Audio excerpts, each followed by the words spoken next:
Arrestimi i 5 punonjësve të policisë në Sarandë mes tyre dhe shefi i komisariatit nuk është një ngjarje e zakonshme. Ky është tregues i qartë se në komisariatin e Sarandës ka funksionuar një rrjet i organizuar korrupsioni, ndikimi dhe abuzimi me pushtetin. Ky komisariat prej kohësh është denoncuar nga ana ime si një vatër ku ligji nuk është zbatuar njësoj për të gjithë, ku qytetarët janë përballur me presione, gjoba selektive dhe vendimarrje të dyshimta. Sot lind nevoja që hetimi të mos mbetet vetëm te disa punonjës policie, por të shkojë deri tek rrënjët e ndikimit të paligjshëm. Në këtë situatë rënd unë besoj se mes personave të arrestuar ka edhe njerëz të pafajshëm, punonjës që ndoshta kanë gjendur një zinxhir urdhrash, presioni apo rrethanash që nuk i kanë kontrolluar vetë. Drejtësia duhet të godas korrupsionin, ndikimin e paligjshëm dhe urdhëruesit real, por njëkohësisht duhet të mbrojë çdo njeri të pafajshëm që mund të jetë përfshirë padrejtësisht në këtë çështje. AMP duhet të hetojë me seriozitet çdo lidhje mes drejtuesve të komisariatit, prokurorisë dhe personave të tretë që kanë ndërhyrë në çështje konkrete. Duhet hetuar prokuroria Esmeralda Basho, roli i kushëririt të saj Mariglen Basho dhe çdo komunikim apo takim me shefin e komisariatit Gëzim Bashllari. Ditën e djeshme Mariglen Basho ka qenë në zyrën e Bashallarit. Çfarë është diskutuar, për cilat çështje është folur dhe ka pasur ndikim të paligjshëm mbi vendimarrjen e prokurores? Nëse drejtues policie ka ndikuar në mosnxjerrjen e urdhrave të ndalimit, në orientimin e hetimeve apo në mbrojtjen e personave të caktuar nëpërmjet Mariglen Bashos,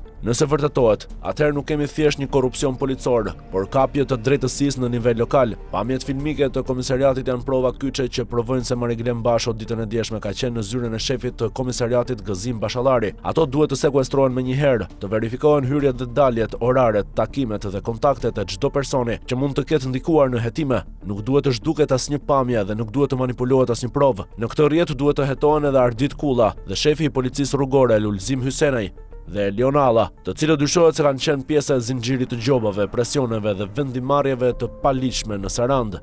Pasi ky grup nuk është tjetër vetë se një grup gjobvendësish. Kjo çështje nuk duhet të mbyllet me disa arrestime sa për statistik. Nëse hetimi nuk shkon te urdhëruesit, lidhjet ndërmjetësit dhe mbrojtësit institucional në prokurori, atëherë korrupsioni do të goditet në sipërfaqe dhe rrjeti do të mbetet përsëri në këmbë.